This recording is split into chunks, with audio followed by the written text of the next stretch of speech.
계엄을 대비해서 법안도 발의하겠다고 합니다. 한동훈 대표 반응 들어보시죠.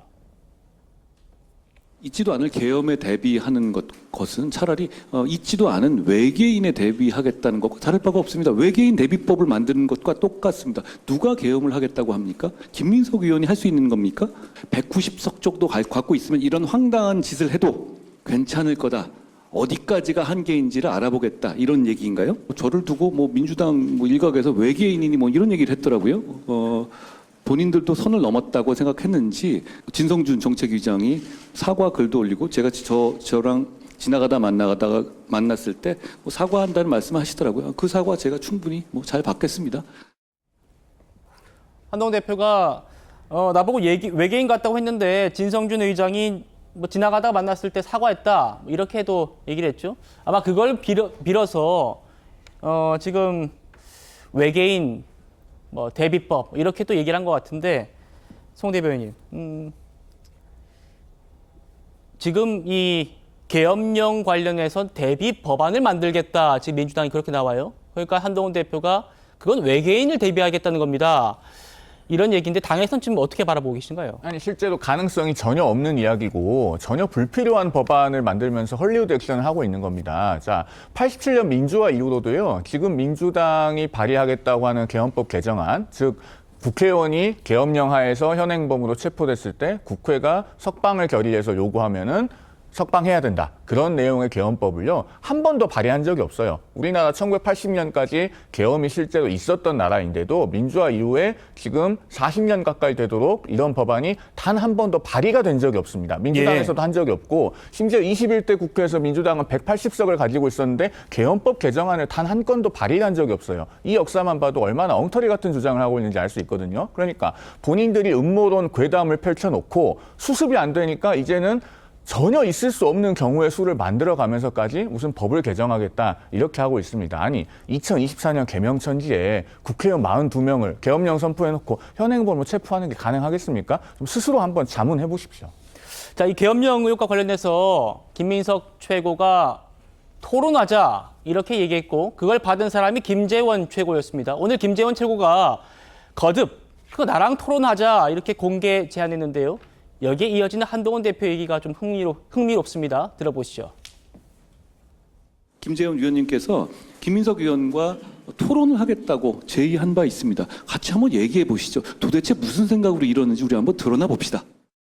김민석 최고위원이 지금 꼬리를 내리면서 대통령께서 나오면 토론하겠다. 또 당대표께서 나오면 토론하겠다. 혼자 나오시기 어려우면 계엄 메들리 부르시는 이재명 대표, 김병주 의원 함께 나오셔서 3대1로 붙읍시다. 얼마나 실없는 소리 하실지는 몰라도 제가 다 응대해 드리겠습니다. 대표님, 제가 그냥 해치우겠습니다. 자, 전 부원장님. 네. 자, 토론하자. 김재원 최고가 내가 나가겠다 하니까 한동훈 대표가 같이 나가자. 그러니까 김재원 최고가 아니 계시고 제가 다 해치우겠습니다. 이렇게 말하는 모습 보셨습니다. 네, 근데 누구를 해치웁니까? 지금 이제 우리 국회에서 쓰는 여러 가지 용어에 대해서 얘기를 하는데 제가 토론하겠습니다. 혹은 제가 혼자 나가서라도 논리로 대응을 하겠습니다. 이런 식의 용어를 좀 먼저 써주시면 좋겠다라는 생각이 들고요. 그리고 토론을 할 여부는 김민석 최고위원이나 당 내부에서도 여러 가지 생각을 해보시겠죠. 다만 대통령이 국회 개원식에 불참을 한 거라던가 대통령의 여러 가지 연설을 통해서 국민들의 입장에서는 대통령이 굉장히 국회를 무시하고 초헌법적인 사고를 하는 것은 아닐까라는 의심이 분명히 깔려 있습니다. 계엄론에 대해서 지금 제보자를 구체적으로 야당에서 공개할 수 없는 사정도 있을 수 있을 거라고 생각이 들고요. 또 군 출신의 김병지 의원 같은 경우에도 여러 가지 정보를 많이 받거나 제보를 받고 있는 것으로 알고 있습니다. 그래서 그 부분은 앞으로 조금 더 지켜봐야 된다는 생각이 듭니다. 전 부원장님, 지금 민주당에서 나오는 얘기가 있답니다. 민주당 중진 의원이 계엄령 발동할 여건과 환경이 전혀 조성되지 않았다. 그리고 민주당 재선 의원도 2024년에 무슨 허무맹랑한 계엄이냐. 계엄론 메들리 좀 그만하자. 라는 얘기가 나와요. 그러니까 지금 거의 한 달 돼 갑니다.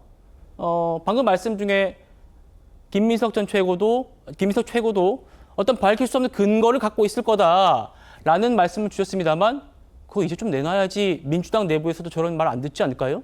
글쎄요. 지금 민주당에서 사실상 여러 가지 보면 민생지원금이라든가 이런 부분 또 의료개혁 문제에 대해서 필요하면 우리가 양보를 할 거고 적극적으로 돕겠다 이런 말을 하고 있지 않습니까? 그래서 근거가 없으니까 공개를 못한다 이렇게 단정 짓는 것보다는 지금 여러 가지 국민의 삶에 의해서 여러 가지 현안들이 너무 많기 때문에 단계적으로 좀 하는 것이 낫지 않느냐.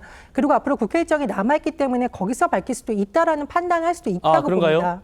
그래서 그걸 가지고 지금 왜 당장 공개 안 하니까 다 허위다 이렇게 말하기에도 좀 뭐라 그럴까요? 좀 단정적이지 않나 이런 생각이 듭니다. 당장이라고 하기엔 지금 거의 한 달 돼 가서 여쭤본 건데요. 송 대변인이 어떻습니까? 아니 지금 민주당에서 얘기하고 있는 소위 계엄 시나리오는 계엄령을 선포를 해놓고 그다음에 국회가 계엄령 해제를 못하게 하도록 야당 의원들 다 현행범으로 체포해서 잡아 가둔다는 거 아닙니까? 그러면 42명의 국회의원을 현행범 체포해야 되는데 그 정도면 이건 내란 음모예요. 그러면은 그런 내란 음모에 대해서 제보를 받았으면 빨리 고발해서 수사받게 하고 그 내란 음모를 꾸미고 있는 사범들은 다 잡아 가둬야 되지 않습니까? 오히려 민주당이 그 제보 공개를 차일피일 미루면서 내란 음모 사범을 지금 보호하고 있다, 숨겨주고 있다. 저는 그런 생각이 듭니다. 민주당에서 한번 잘 판단해 보시기 바랍니다. 예, 지금 야권 원로인 유인태 전 사무총장도 이런 말을 했습니다. 듣고 얘기 나눠보겠습니다.